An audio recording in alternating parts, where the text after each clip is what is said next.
il y a des questions qui ne nous lâchent pas.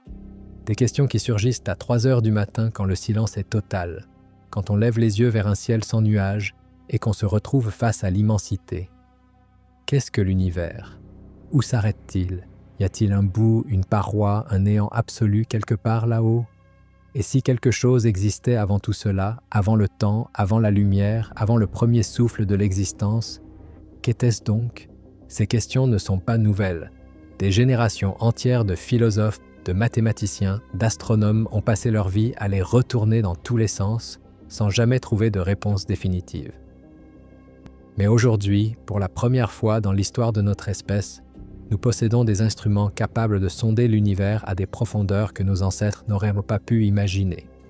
Nous avons des télescopes qui captent la lumière émise il y a des milliards d'années, des détecteurs si sensibles qu'ils perçoivent les frémissements de l'espace-temps lui-même, des ordinateurs qui simulent la naissance et la mort de galaxies entières.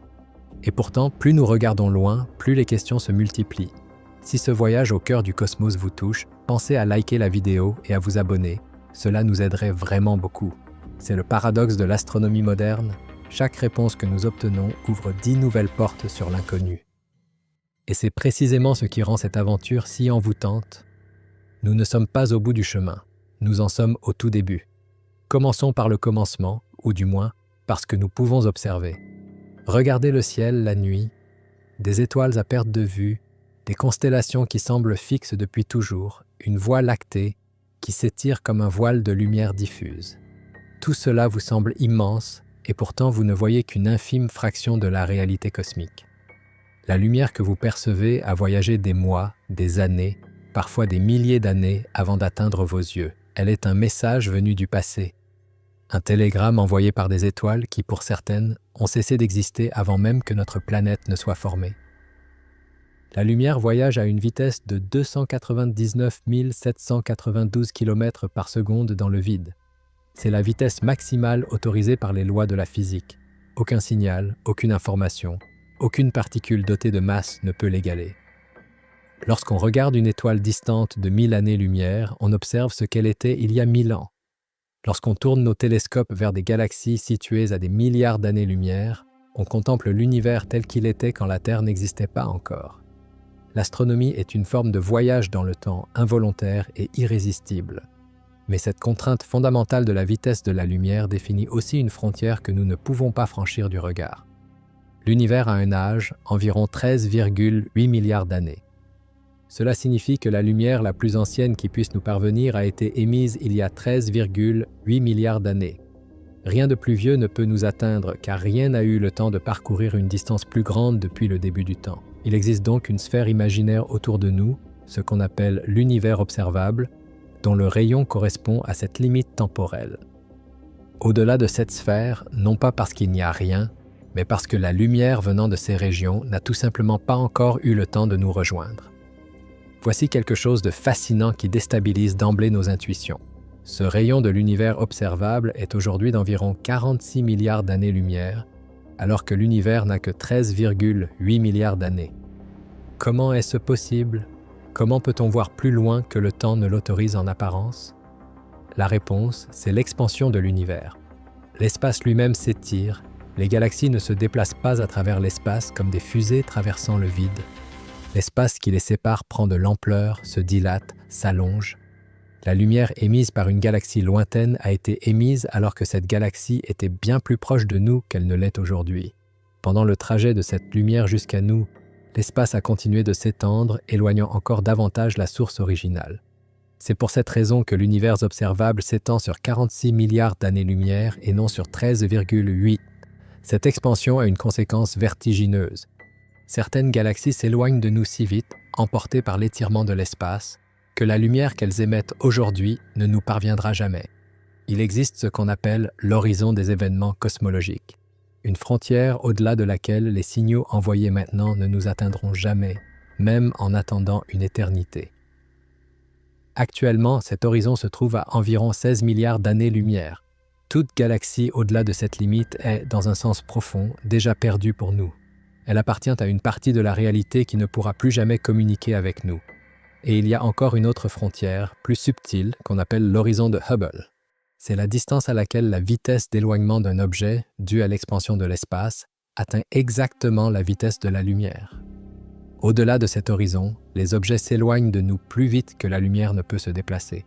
Cela ne contredit pas la relativité restreinte, car ce n'est pas une vitesse dans l'espace ordinaire, c'est l'espace lui-même qui s'étire. Mais le résultat pratique est le même. Ces objets nous échappent définitivement. Nous sommes donc entourés de ces sphères cosmologiques, ces horizons empilés comme des pelures d'un oignon géant, chacun définissant une limite différente à ce que nous pouvons voir, savoir ou espérer un jour atteindre. C'est vertigineux, et pourtant ce n'est qu'un début. Pour comprendre ce que l'univers était à ses débuts, nous avons une chance extraordinaire. Nous pouvons encore voir, d'une certaine façon, l'écho de sa naissance. Il s'agit du fond diffus cosmologique, parfois appelé rayonnement fossile ou rayonnement de fond micro-ondes. C'est la lumière la plus ancienne qui nous soit accessible, non pas la lumière des premières étoiles, mais quelque chose de plus primitif encore. Une lueur émise environ 380 000 ans après le Big Bang, quand l'univers venait tout juste de refroidir suffisamment pour que la matière et la lumière se séparent. Revenons un instant dans ce passé lointain. Dans les premiers instants suivant le Big Bang, l'univers entier était un plasma dense et brûlant, une soupe de protons, d'électrons et de photons si comprimés et si chauds qu'aucun atome stable ne pouvait se former. Les photons, ces particules de lumière, ne pouvaient ni pas se déplacer librement. Ils étaient sans cesse absorbés et réémis par les électrons libres. L'univers était opaque, comme un brouillard épais que la lumière ne parvient pas à traverser. Puis, après 380 000 ans d'expansion et de refroidissement, quelque chose de fondamental se produisit. La température chuta à environ 3000 degrés Celsius, encore incandescente, mais assez froide pour que les protons et les électrons se combinent enfin en atomes neutres d'hydrogène et d'hélium. À ce moment précis, l'univers devint transparent. Les photons, soudain libres de voyager sans entrave, se déversèrent dans toutes les directions. Cette lumière, émise en une seule grande libération, a voyagé depuis lors à travers l'univers en expansion. Elle est toujours là aujourd'hui, refroidie par 13,8 milliards d'années d'expansion jusqu'à une température de seulement moins 270,4 degrés Celsius, soit à peine 2,7 degrés au-dessus du zéro absolu. Elle ne se voit pas à l'œil nu, elle est dans le domaine des micro-ondes, mais elle est détectable avec des instruments appropriés et elle vient de toutes les directions du ciel avec une régularité remarquable.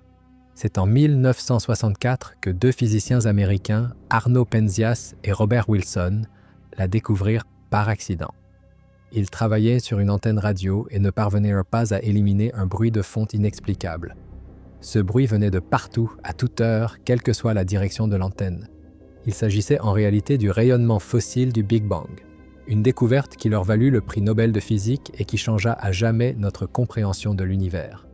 Ce rayonnement fossile est une mine d'informations. Sa température n'est pas parfaitement uniforme. Il y a de très légères fluctuations, de l'ordre d'un 100 millième de degré, qui révèlent les irrégularités de densité qui existaient dans l'univers primordial. Ces minuscules variations sont les graines à partir desquelles toute la structure cosmique s'est développée. Les filaments de matière, les amas de galaxies, les galaxies elles-mêmes, les étoiles, les planètes et en fin de compte, nous. Sans ces infimes irrégularités, l'univers serait resté une soupe homogène et stérile pour l'éternité. Les cartographies détaillées de ce rayonnement, réalisées notamment par les satellites COBE, WMAP et Planck, ont fourni des données d'une précision extraordinaire. Elles ont confirmé que l'univers est plat à l'échelle globale, qu'il contient environ 5% de matière ordinaire, 27% de matière noire et 68% d'énergie sombre. Ces deux derniers constituants, la matière noire et l'énergie sombre, sont les deux plus grandes énigmes de la cosmologie moderne. Nous savons qu'ils existent parce que l'univers ne se comporterait pas comme il le fait en leur absence, mais nous ne savons pas encore ce qu'ils sont fondamentalement.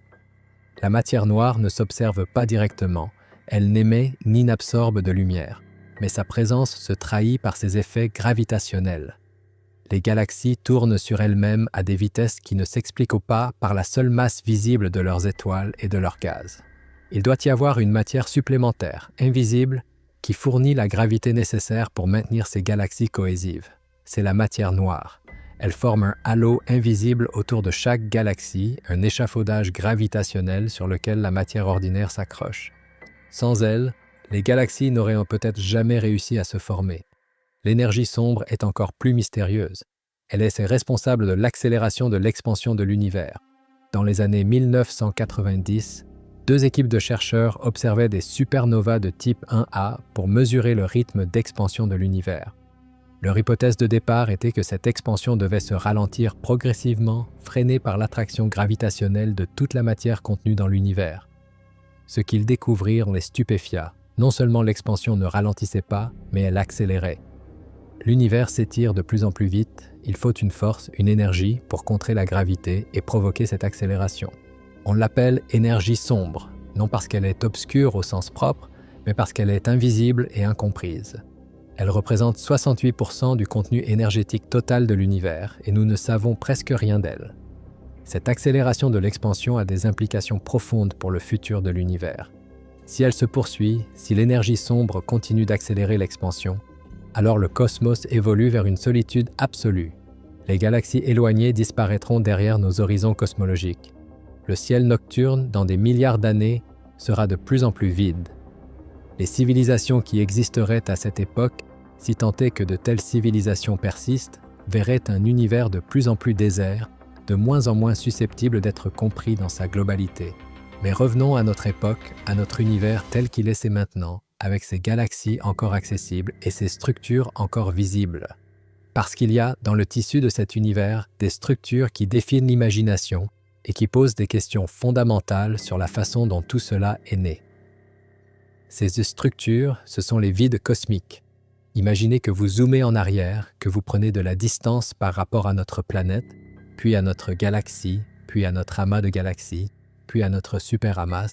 En continuant de reculer, en prenant un recul suffisant pour voir des centaines de millions d'années-lumière d'un coup, vous apercevez quelque chose d'inattendu. L'univers n'est pas une distribution uniforme et aléatoire de galaxies. Il ressemble plutôt à une éponge géante ou à une toile d'araignée cosmique. Des filaments de matière, brillant de l'éclat de milliards d'étoiles, s'entrecroisent et forment des nœuds, là où les galaxies et les amas s'accumulent. Et entre ces filaments, entre ces murs de galaxies, il y a des espaces, de vastes espaces, des espaces si vides qu'ils semblent appartenir à un autre genre de réalité. Ces espaces s'appellent les vides cosmiques, et certains d'entre eux sont d'une taille qui écrase toute tentative d'intuition. Le vide de Boote, du nom de la constellation dans laquelle il s'étend, fut découvert en 1981 par l'astronome Robert Kirshner et son équipe, alors qu'il cartographiait la distribution des galaxies dans cette région du ciel. Là où ils s'attendaient à trouver des milliers de galaxies, ils n'en trouvèrent qu'une soixantaine. Le reste, rien ou presque. Ce vide s'étend sur environ 330 millions d'années-lumière de diamètre.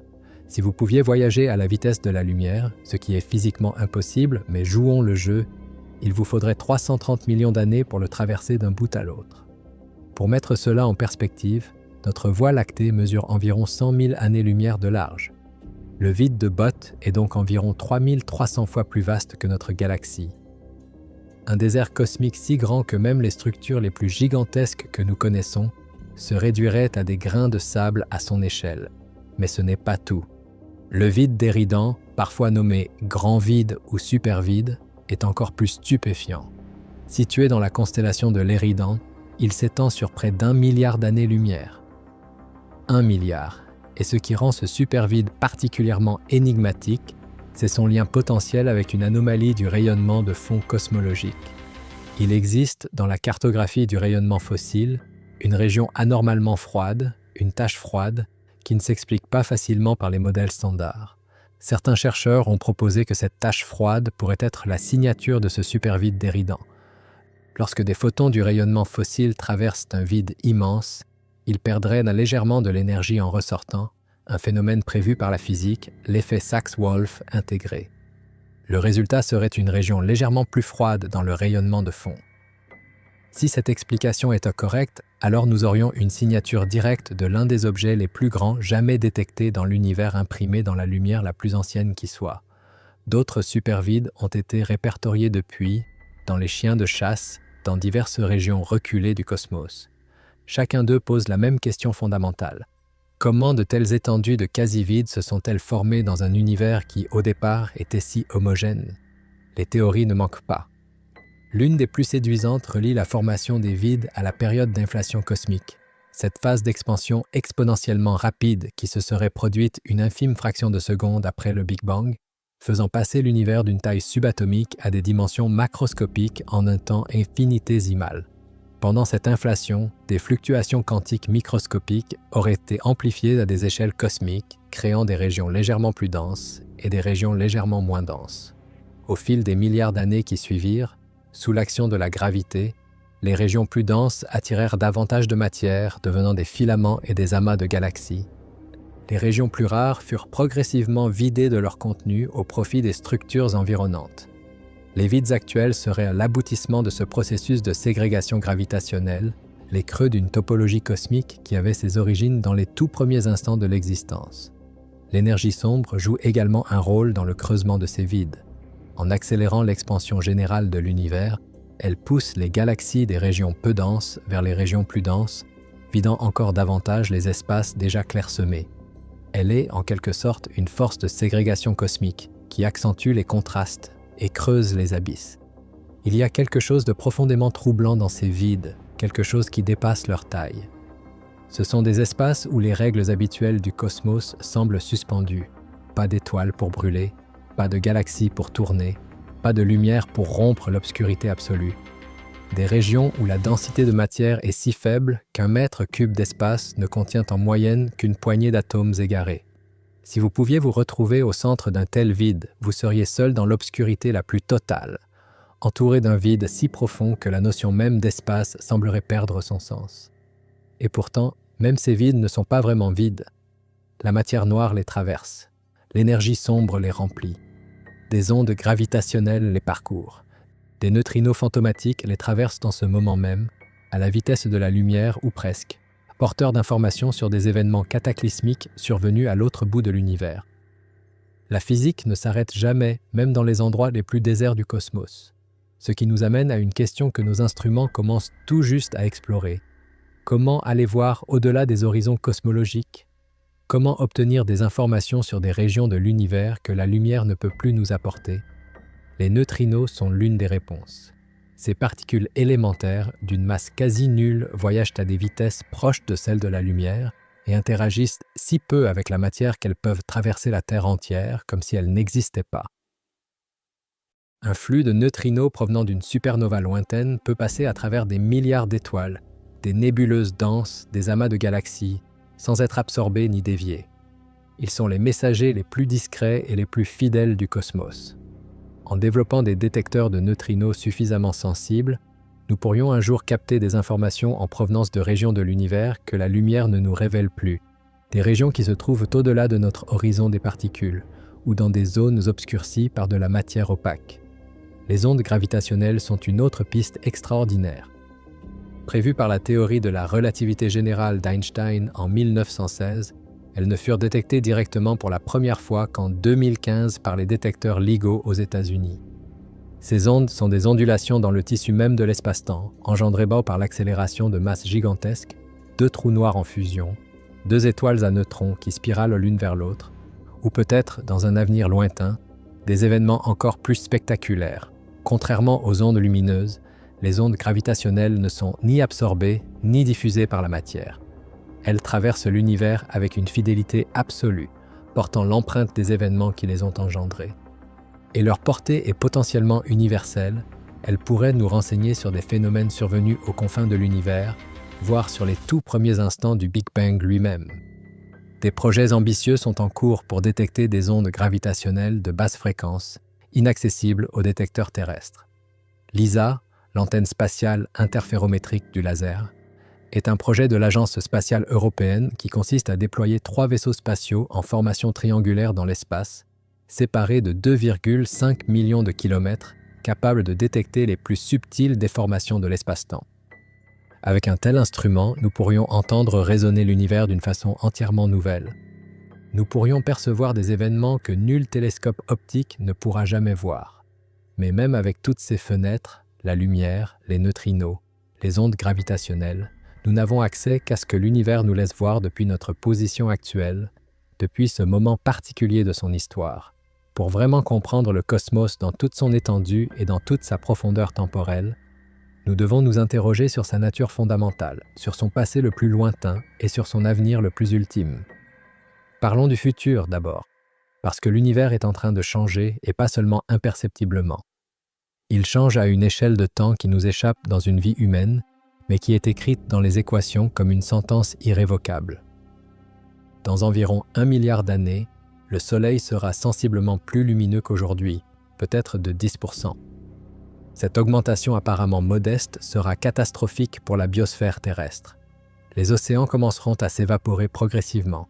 L'effet de serre s'emballera. Les températures moyennes à la surface de la Terre grimperont à des niveaux incompatibles avec la vie telle que nous la connaissons. Dans 1,3 milliard d'années, il est probable que la Terre soit devenue un désert brûlant, dépourvu d'eau liquide en surface. Mais ce n'est là qu'un épisode dans une saga bien plus longue. À l'échelle cosmique, les étoiles qui composent les galaxies de l'univers sont elles aussi mortelles.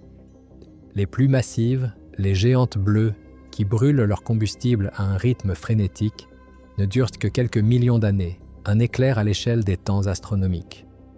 Les étoiles de masse intermédiaire, comme notre Soleil, ont une durée de vie de l'ordre de 10 milliards d'années. Et les naines rouges, ces étoiles petites et frugales qui constituent la majorité des étoiles de la Voie lactée, peuvent brûler pendant des centaines de milliards d'années. Mais à long terme, à très très long terme, même les naines rouges s'éteindront.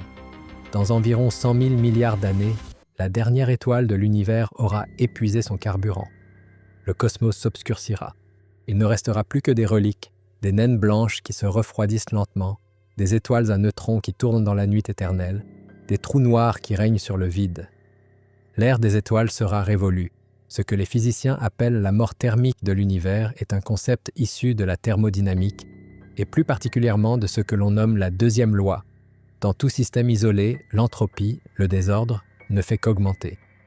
L'énergie se disperse, se répartit de façon de plus en plus uniforme, de moins en moins utilisable.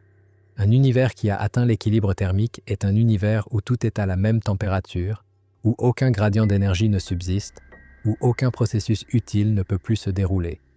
C'est un univers mort, non pas dans une explosion dramatique, mais dans un murmure de plus en plus faible, jusqu'au silence total.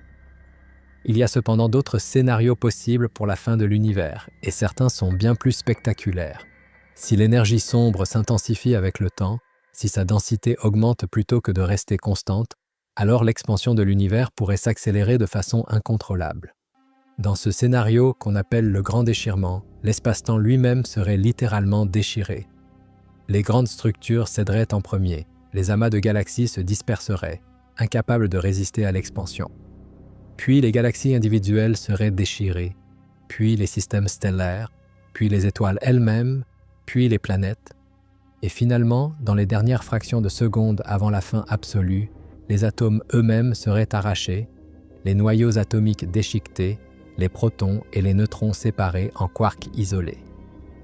L'univers se terminerait dans une singularité de densité zéro et d'expansion infinie, exactement l'inverse d'un Big Bang. À l'opposé de ce scénario d'expansion incontrôlable, il y a la possibilité d'un effondrement. Si la densité de matière de l'univers dépasse un certain seuil critique, ou si l'énergie sombre venait un jour à s'inverser, l'expansion pourrait ralentir, s'arrêter, puis se renverser. L'univers commencerait alors à se contracter, les galaxies se rapprocheraient, les températures monteraient, le rayonnement de fond cosmologique se réchaufferait.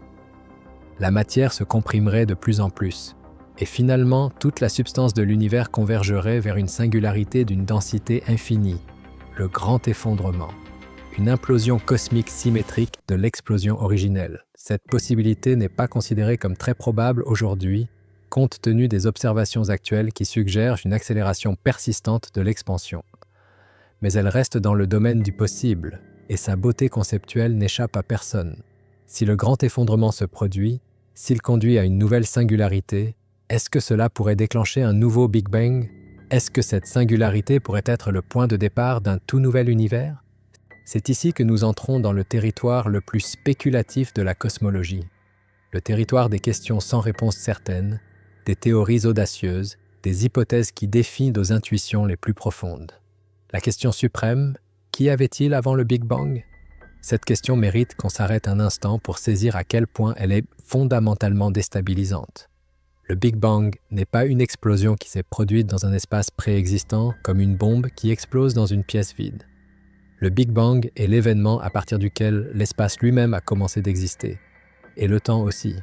Selon notre meilleure théorie actuelle, la relativité générale d'Einstein, le temps n'est pas indépendant de l'univers. Il fait partie de l'univers. Il n'y a pas de avant le Big Bang de la même façon qu'il n'y a pas de point situé au nord du pôle Nord. La question « qu'y avait-il avant ?»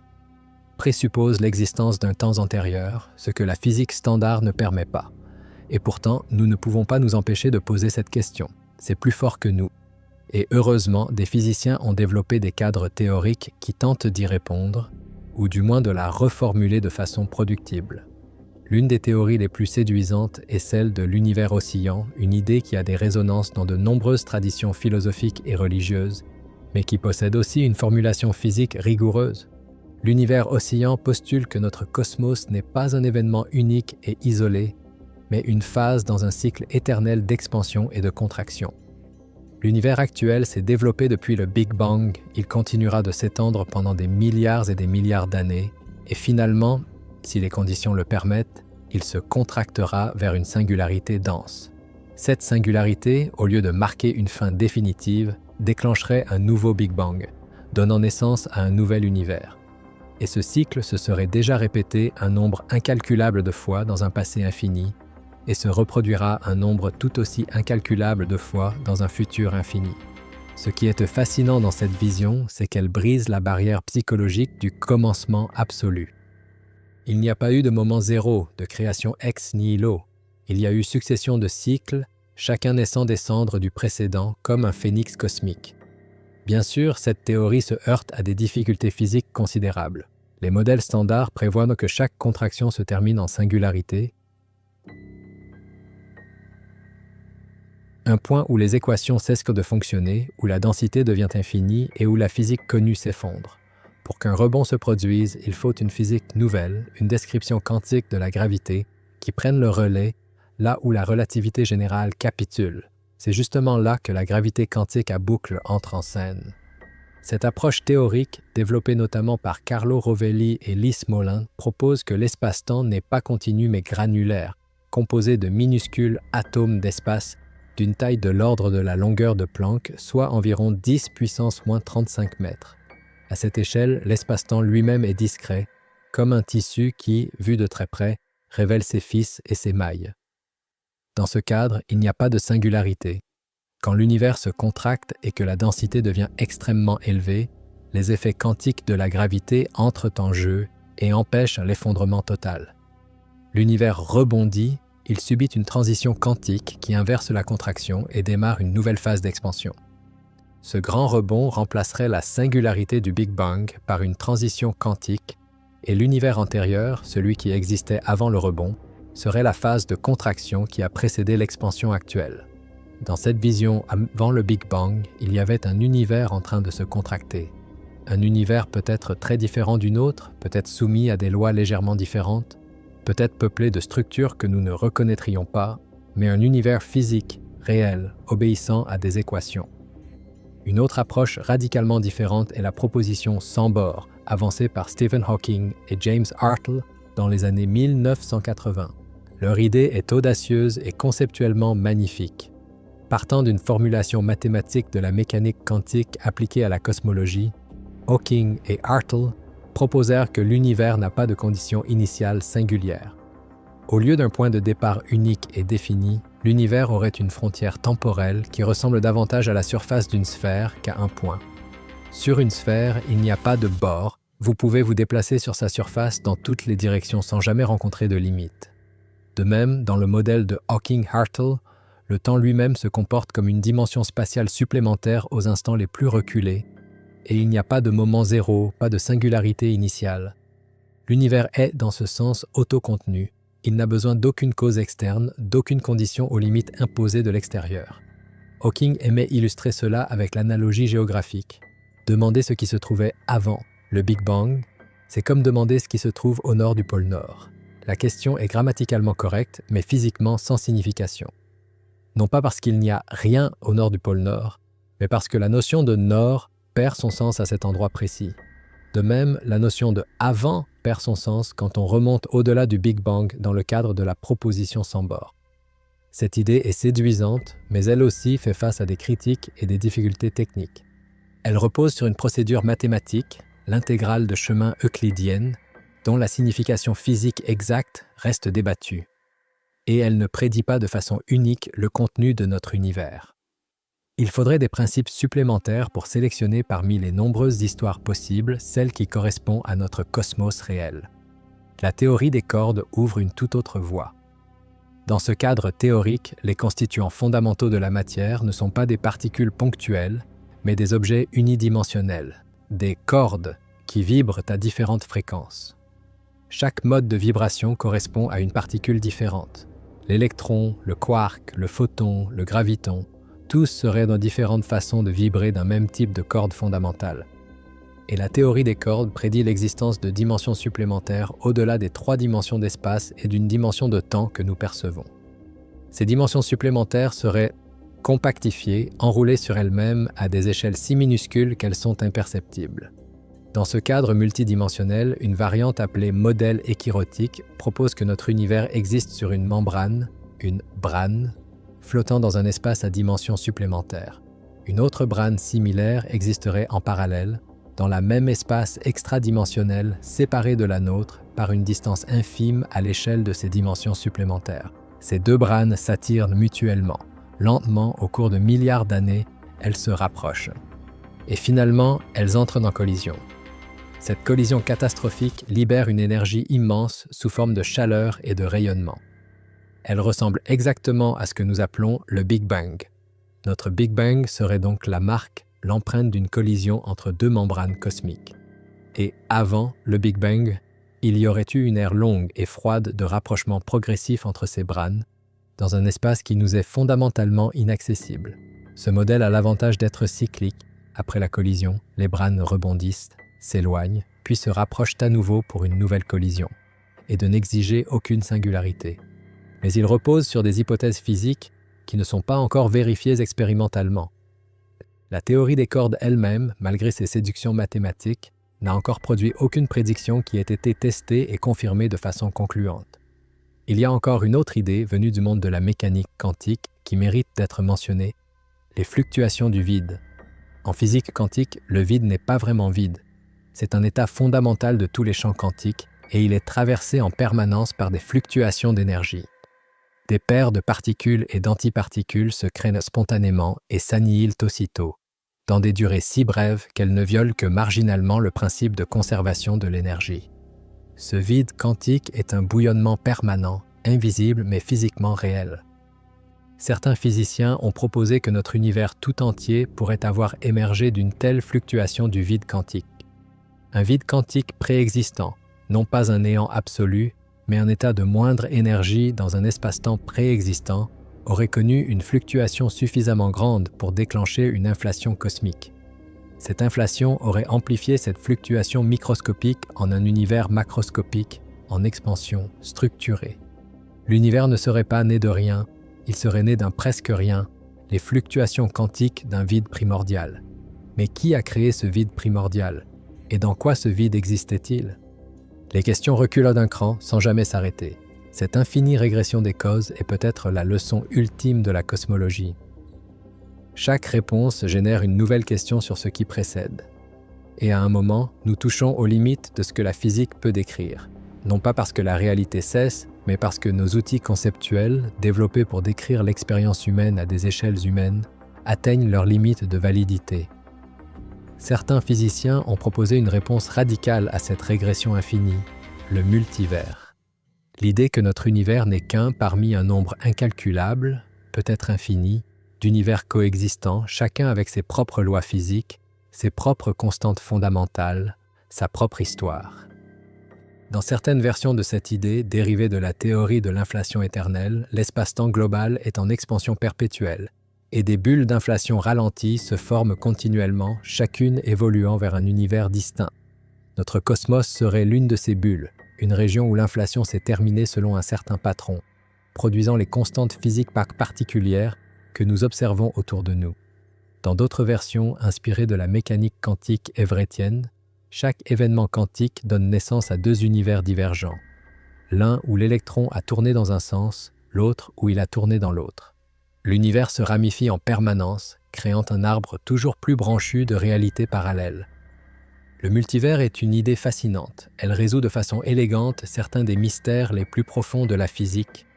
Pourquoi les constantes fondamentales ont-elles exactement les valeurs qui permettent l'existence de la matière complexe et de la vie? Dans un multivers de toutes les possibilités physiques réalisées, il n'est pas surprenant que nous nous trouvions dans un univers compatible avec notre existence. C'est le seul type d'univers où nous pourrions être. C'est ce qu'on appelle le principe anthropique. Mais le multivers pose aussi un défi épistémologique sérieux. Si les autres univers sont fondamentalement inaccessibles à toute observation, si aucun signal ne peut jamais les traverser pour nous atteindre, alors comment tester l'hypothèse de leur existence? Est-ce encore de la science ou avons-nous glissé dans le domaine de la métaphysique? Ce débat est loin d'être tranché. Certains physiciens soutiennent que la testabilité directe n'est pas une condition nécessaire pour une théorie scientifique. Une théorie peut être évaluée par sa cohérence interne, sa capacité à unifier d'autres phénomènes, ses prédictions indirectes. D'autres insistent que sans prédiction testable, une théorie ne dépasse pas le statut de spéculation philosophique. Il y a enfin une idée qui, dans le paysage des théories pré-Big Bang, est à la fois la plus concrète et la plus troublante.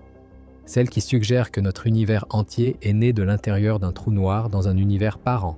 Les trous noirs sont l'une des prédictions les plus spectaculaires de la relativité générale. Quand une étoile suffisamment massive meurt, elle s'effondre sur elle-même sous l'effet de sa propre gravité. Si sa masse est assez grande, rien ne peut arrêter cet effondrement.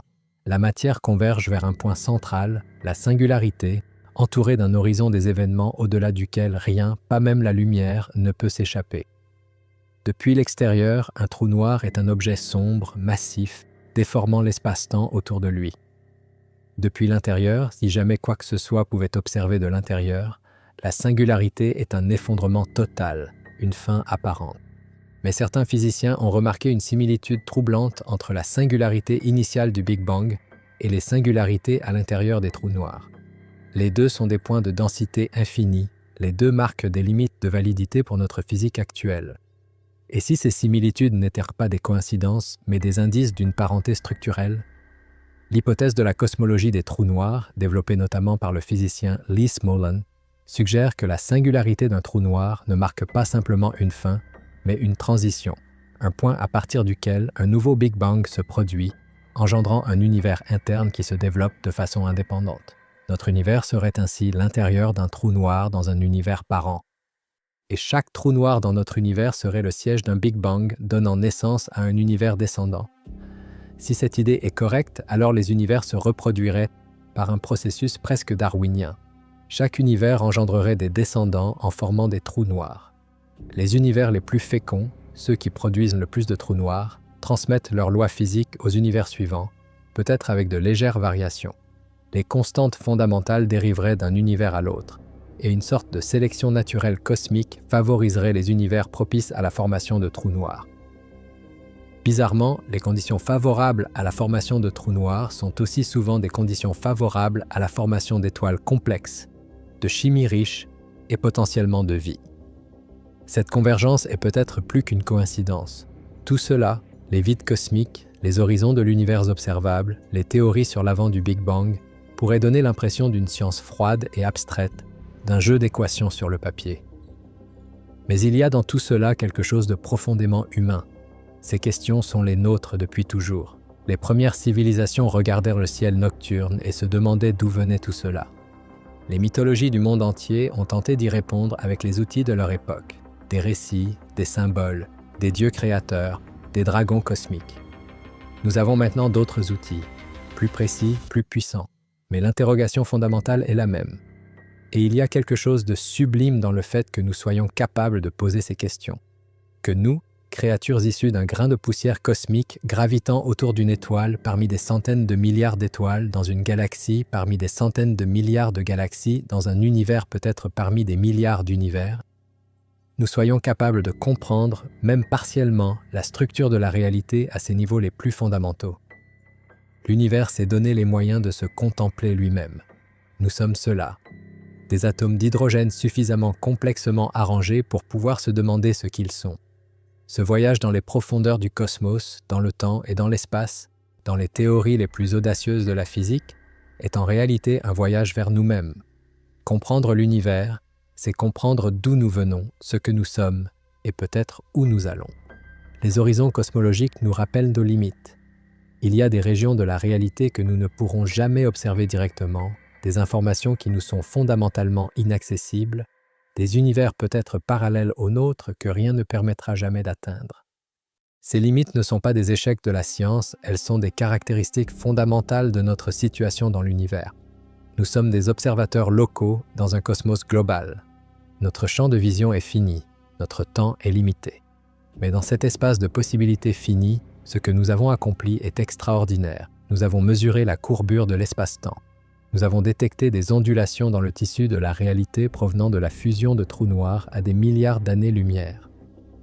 Nous avons cartographié l'écho de la naissance de l'univers. Nous avons découvert que 95% de l'univers est fait de substances que nous ne comprenons pas encore.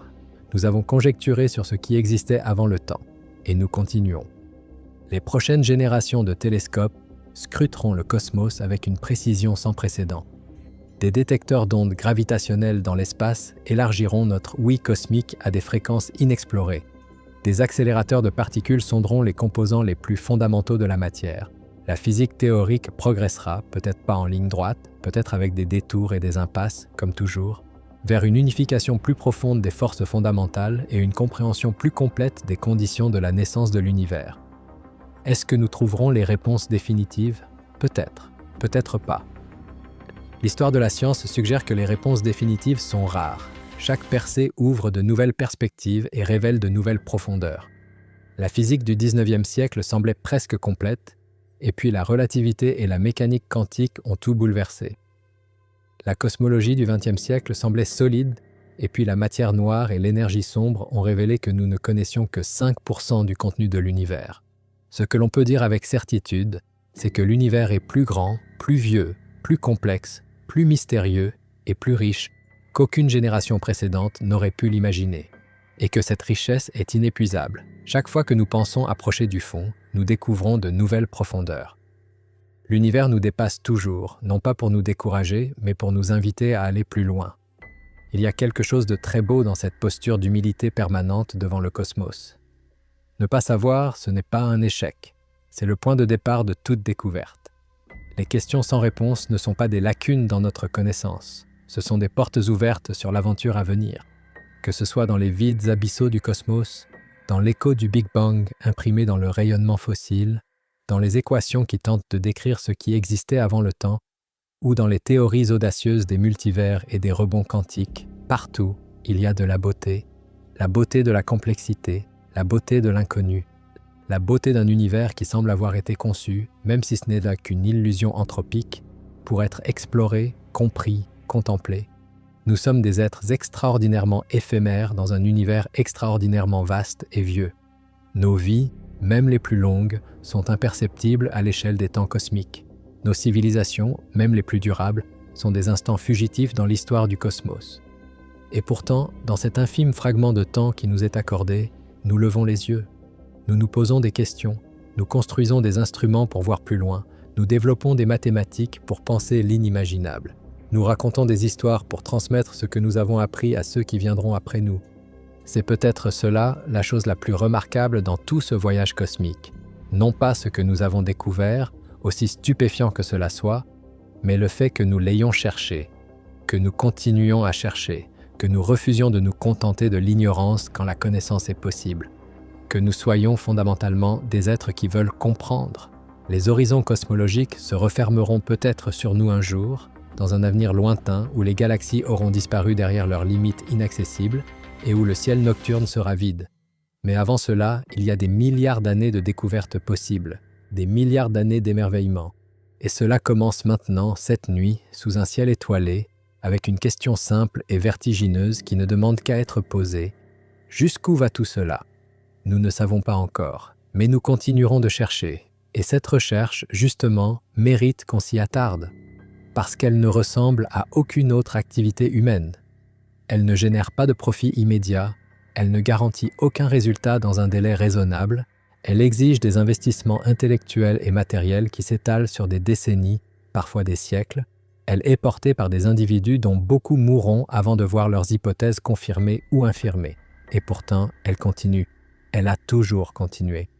Depuis que les premiers hommes ont tracé des cartes du ciel sur des parois de grottes, depuis que les Babyloniens ont consigné les mouvements des planètes sur des tablettes d'argile, depuis que Galilée a pointé sa lunette vers Jupiter et découvert ses lunes, l'humanité n'a jamais cessé de regarder vers le haut et de vouloir comprendre.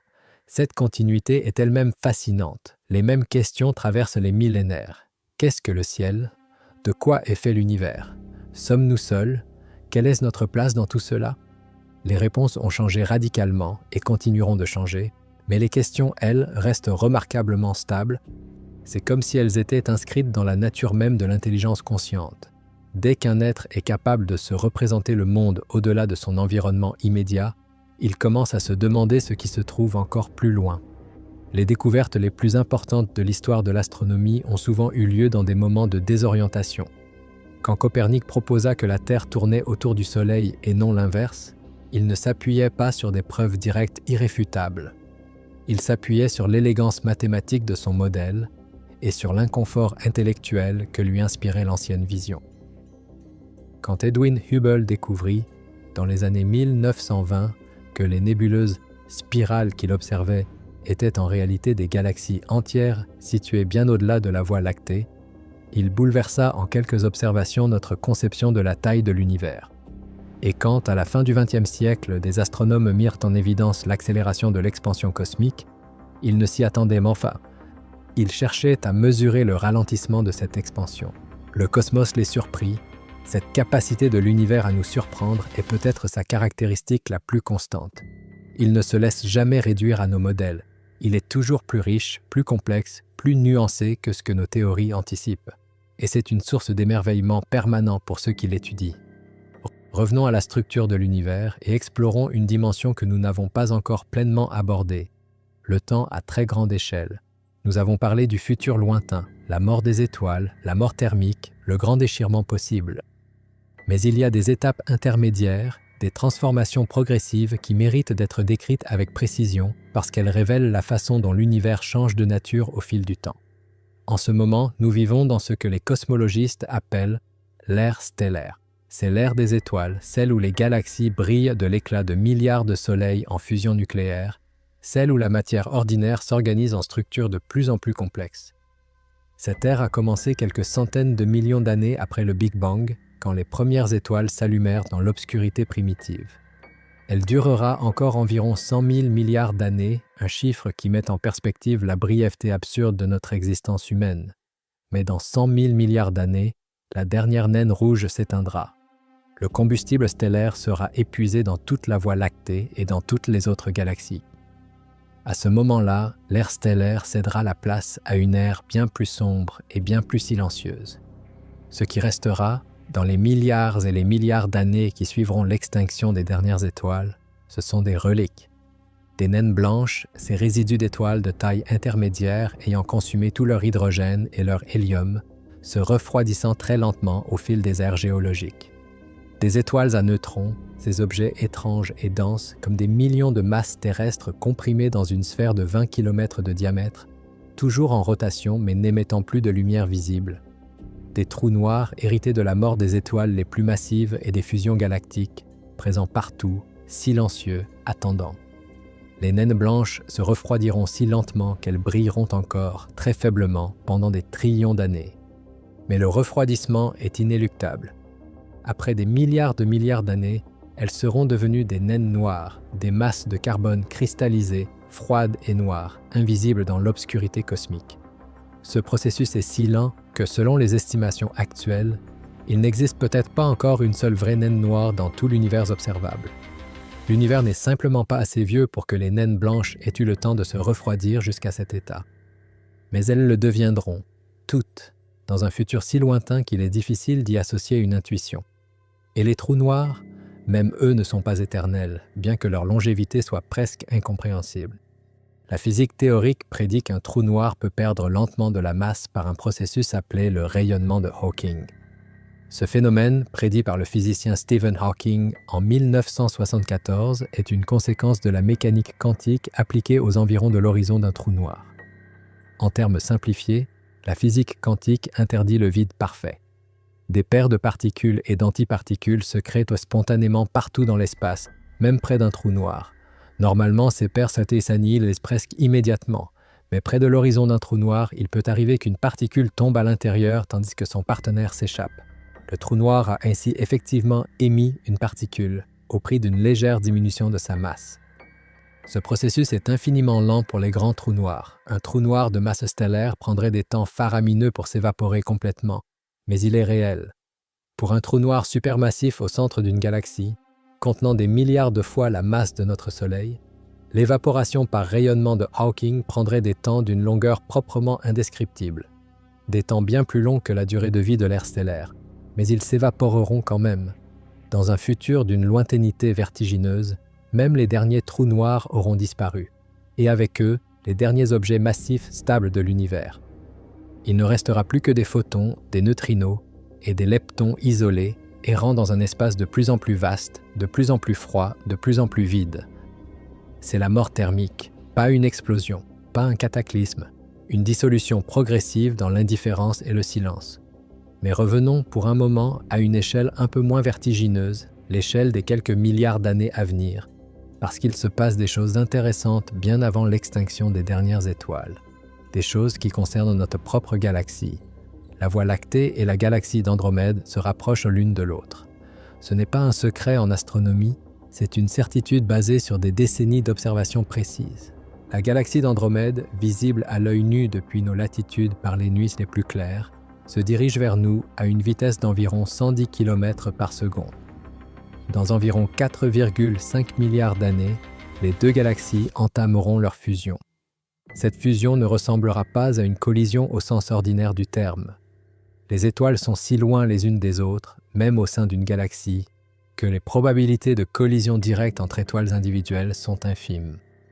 Ce ne sera pas un choc frontal dévastateur, mais une interpénétration gravitationnelle progressive, un balai cosmique où les deux structures galactiques se traverseront, s'étireront, seront déformées par les forces de marée, formeront des filaments et des queues de matière stellaire, avant de finalement fusionner en une seule entité, une grande galaxie elliptique que certains scientifiques appellent déjà affectueusement Milkomeda.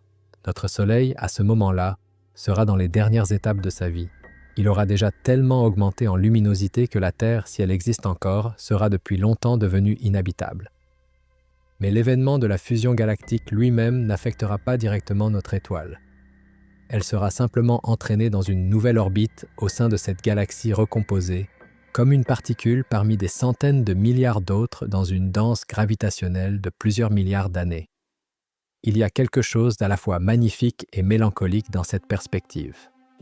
La Voie lactée telle que nous la connaissons, avec sa belle structure spirale, ses bras de poussière et d'étoiles, ses nébuleuses colorées, son noyau brillant, est temporaire.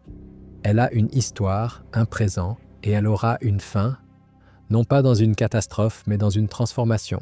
Elle ne disparaîtra pas, elle deviendra autre chose. Plus grande, différemment organisée, le produit de deux histoires distinctes qui auront fusionné en une nouvelle. C'est une leçon que le cosmos enseigne à toutes les échelles. Rien n'est permanent, mais rien ne disparaît vraiment non plus. La matière se transforme, les structures évoluent, les formes changent, mais la réalité physique persiste, métamorphosée. Une étoile qui explose en supernova ne disparaît pas. Elle disperse ses atomes dans le milieu interstellaire, enrichissant celui-ci en éléments lourds, semant les graines des étoiles futures et des planètes qui les accompagneront. Une galaxie qui fusionne ne s'anéantit pas. Elle se réorganise en une nouvelle structure, portant en elle les histoires de ses deux composantes d'origine. Nous-mêmes sommes le produit de ces transformations. Les atomes de carbone dans nos corps, les atomes d'oxygène dans notre sang, le calcium de nos os, le fer qui donne sa couleur rouge à notre hémoglobine, tous ces éléments ont été forgés dans des étoiles mortes avant la naissance du Soleil. Nous sommes littéralement faits d'étoiles. Cette phrase, souvent entendue, est une vérité physique et non une métaphore. Les atomes lourds ne peuvent être produits que dans les réactions thermonucléaires au cœur des étoiles et dans les explosions cataclysmiques qui marquent leur mort. Nous sommes le fruit de l'histoire stellaire de la Voie lactée, accumulée sur des milliards d'années de cycles de naissance et de mort. Cette perspective change quelque chose dans notre rapport au cosmos. Nous ne sommes pas des observateurs extérieurs contemplant l'univers depuis une position de séparation. Nous sommes une partie de l'univers qui se contemple lui-même. Les mêmes forces physiques qui ont façonné les galaxies, les étoiles, les planètes nous ont façonnés aussi. La même histoire cosmique qui a produit les vides de Bott et d'Éridan a également produit les atomes qui composent nos cerveaux pensants. Cette solidarité avec le cosmos est une source d'émerveillement et pour certains une source de sens. Dans un univers vaste et silencieux où les distances sont si immenses que la notion de loin perd tout sens pratique, nous existons. Nous pensons, nous posons des questions. C'est extraordinaire. Non pas parce que l'univers aurait été conçu pour cela, nous n'avons aucune raison de le croire, mais parce que cela s'est produit malgré tout, contre toute improbabilité apparente. La vie est rare dans le cosmos, ou du moins nous ne l'avons détectée nulle part ailleurs que sur Terre. Cela peut sembler décourageant, mais ça peut aussi être vu autrement. Si nous sommes, pour l'instant, dans notre coin observable de l'univers, les seuls êtres capables de se demander où finit l'univers et ce qui existait avant le Big Bang, alors notre existence porte une responsabilité particulière, celle de ne pas gaspiller cette capacité, celle de continuer à chercher, à observer, à penser, à partager ce que nous apprenons. Les télescopes que nous construisons maintenant, le télescope spatial James Webb, déjà en opération, et qui nous envoie des images d'une profondeur et d'une netteté inégalées, mais aussi les instruments à venir, les observatoires que les générations futures construiront sur Terre et dans l'espace, sont des prolongements de nos yeux et de notre cerveau. Ils nous permettent de voir là où nos yeux biologiques sont aveuglés par la distance ou par des longueurs d'onde hors de notre portée. Ils sont des prothèses cognitives, des amplificateurs de curiosité. Le télescope spatial James Webb, avec son miroir segmenté de 6,5 mètres de diamètre opérant dans l'infrarouge, peut observer des galaxies si lointaines que leur lumière a mis plus de 13 milliards d'années à nous parvenir. Il nous offre une fenêtre sur le cosmos tel qu'il était moins d'1 milliard d'années après le Big Bang. Il observe les premières galaxies, les premières générations d'étoiles, des étoiles qui n'étaient constituées que d'hydrogène et d'hélium, car les éléments plus lourds n'existaient pas encore.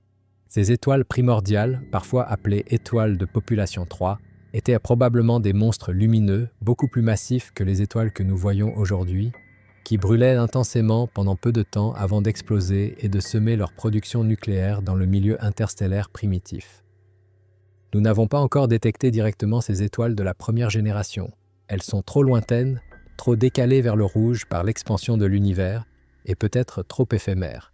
Mais nous cherchons.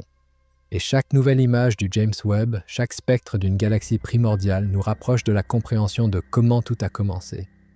Les futurs grands observatoires terrestres, l'Extremely Large Telescope en construction au Chili, avec son miroir primaire de 39 mètres de diamètre, compléteront ces observations depuis le sol avec une résolution angulaire qui permettra de distinguer des détails impossibles à résoudre depuis l'espace avec des miroirs de plus petite taille. Ensemble, ces instruments formeront un réseau d'observations sans précédent dans l'histoire de l'astronomie. Et au-delà de l'électromagnétisme, les nouvelles fenêtres sur l'univers, les ondes gravitationnelles, les neutrinos cosmiques de haute énergie, les rayons cosmiques d'ultra haute énergie, nous ouvrent des voies inédites. L'astronomie multimessager consiste à corréler des observations faites dans différents registres physiques pour avoir une image plus complète d'un même phénomène. Quand deux étoiles à neutrons fusionnent, elles émettent simultanément des ondes gravitationnelles, un éclair de rayons gamma et des ondes lumineuses dans presque tout le spectre électromagnétique. Observer simultanément tous ces signaux permet de comprendre l'événement d'une façon qu'aucun seul canal d'observation ne pourrait offrir. Mais peut-être la question la plus profonde, la plus personnelle, la plus vertigineuse que le cosmos nous pose, c'est celle de la solitude. Sommes-nous seuls ? Dans cet univers immense, avec ses 300 milliards d'étoiles rien que dans notre galaxie, ces 2000 milliards de galaxies dans l'univers observable, ces milliards de planètes en orbite dans les zones habitables de leurs étoiles, est-ce qu'il n'y a vraiment que nous pour regarder les étoiles et se demander ce qu'elles sont ? La question de l'existence d'une vie extraterrestre est intimement liée aux questions cosmologiques que nous avons explorées. Si la vie est le produit de processus chimiques et physiques ordinaires, si elle peut émerger dès que les conditions sont réunies, de l'eau liquide, des sources d'énergie, des molécules organiques, alors elle est probablement commune dans l'univers. Les découvertes récentes d'exoplanètes renforcent cette intuition. En 30 ans, nous sommes passés de l'hypothèse théorique d'exoplanètes à la confirmation de plus de 5500 planètes confirmées, avec des milliers de candidates supplémentaires. Certaines d'entre elles sont de taille terrestre, en orbite dans la zone habitable de leur étoile. Les ingrédients de base de la chimie de la vie, eau, carbone, azote, oxygène, sont parmi les éléments les plus abondants dans l'univers. Et pourtant, nous n'avons pas encore détecté un seul signal, un seul indice de vie intelligente au-delà de la Terre. Le programme SETI, la recherche d'intelligence extraterrestre, scrute les signaux radio et laser depuis des décennies, sans succès confirmé. Est-ce que cela signifie que nous sommes vraiment seuls, ou simplement que les distances sont si immenses que tout signal mettra des millénaires à nous parvenir? Ou que la vie intelligente est rare, même si la vie simple est commune? Ou que les civilisations technologiques ne durent pas assez longtemps pour que deux d'entre elles coexistent dans le temps et dans l'espace? Ces questions sont connues sous le nom de paradoxe de Fermi, du physicien Enrico Fermi, qui, lors d'une conversation informelle dans les années 1950, avait exprimé son étonnement face à cette contradiction apparente entre la probabilité statistique de l'existence de civilisations extraterrestres et l'absence totale de preuves de leur existence. « Où sont-ils » demanda-t-il. La question reste sans réponse définitive. Il est possible que nous soyons la seule civilisation technologique dans toute la Voie lactée à ce moment précis de l'histoire cosmique. Il est possible que la vie soit abondante, mais que l'intelligence technologique soit un phénomène si rare qu'il n'apparaît qu'une fois par galaxie ou une fois par milliard d'années. Il est possible que les civilisations avancées s'autodétruisent avant d'avoir pu communiquer avec leurs voisins. Il est possible que les méthodes de communication extraterrestres soient si différentes des nôtres que nous ne savons même pas ce que nous cherchons. Chacune de ces possibilités a des implications profondes. Si nous sommes vraiment seuls, cela confère à notre existence une responsabilité et une fragilité particulières. Nous sommes les gardiens de quelque chose d'unique. Si nous disparaissons, une forme particulière de conscience, cette façon particulière d'être au monde, de se demander, de comprendre, de créer, disparaît avec nous, peut-être pour toujours dans notre galaxie. Cela devrait nous inciter à plus de prudence, à plus de soins envers notre planète et envers nous-mêmes. Si, au contraire, l'univers est peuplé de civilisations technologiques multiples, alors la question de savoir pourquoi nous n'en avons détecté aucune reste entière, mais la solitude n'est qu'une illusion de distance et de temps. Quelque part, à des centaines ou des milliers d'années-lumière d'ici, d'autres esprits regardent peut-être les mêmes étoiles en se posant les mêmes questions. Et un jour, peut-être, nous trouverons un moyen de savoir. Ce qui est certain, c'est que la Terre, cette planète bleue et fragile qui tourne autour d'une étoile banale dans un bras spiral ordinaire d'une galaxie parmi des milliards, est pour l'instant notre seul foyer connu. Elle porte en elle toute l'histoire de la vie complexe que nous connaissons, 4 milliards d'années d'évolution chimique et biologique qui ont produit des bactéries, des forêts, des océans grouillants de vie, et finalement des êtres capables de se demander si tout cela a un sens. La conscience de cette fragilité, mise en regard de l'immensité du cosmos, est l'une des émotions les plus intenses que l'astronomie puisse inspirer. La Terre est petite, elle est vulnérable, elle est précieuse, et elle est tout ce que nous avons, pour l'instant. Mais elle est aussi une porte vers l'univers, un point de départ pour toutes nos explorations, toutes nos questions, toutes nos découvertes. C'est depuis ce grain de poussière que nous avons mesuré la courbure de l'espace-temps, détecté des trous noirs à des milliards d'années-lumière, observé les premières galaxies de l'univers, conjecturé sur ce qui existait avant le temps, pas mal pour un grain de poussière. La cosmologie nous apprend une chose fondamentale.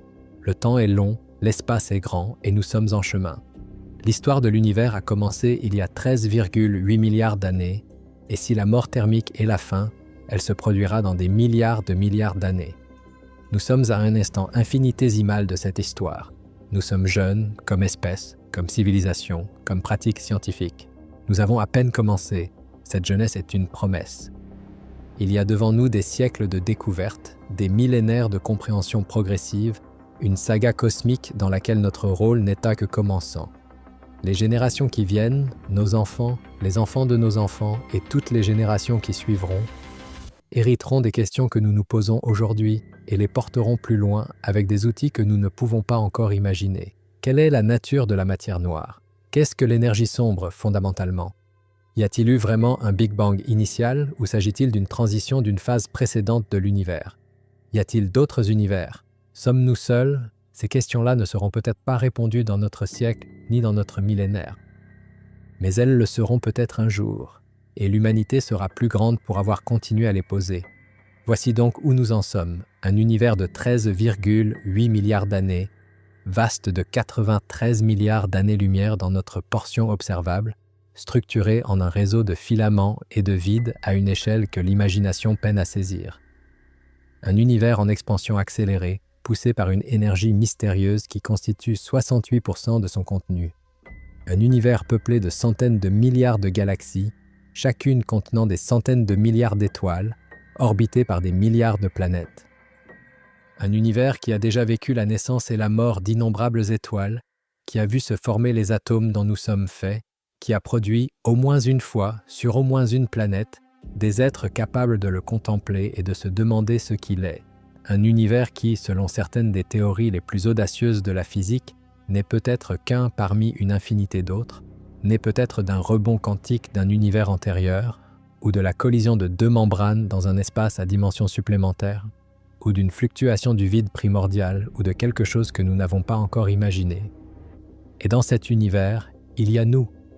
Nous qui regardons le ciel la nuit, nous qui pointons des télescopes vers des galaxies lointaines, nous qui posons des questions sans nous décourager des réponses incomplètes, nous qui transmettons ce que nous apprenons aux générations suivantes, accumulant lentement une connaissance qui dépasse toute vie individuelle. Nous ne savons pas encore où finit tout cela, mais nous ne cesserons pas de chercher. Et c'est là, peut-être, la plus belle chose que l'univers nous ait donnée. Non pas des réponses définitives, mais l'insatiable envie de les trouver.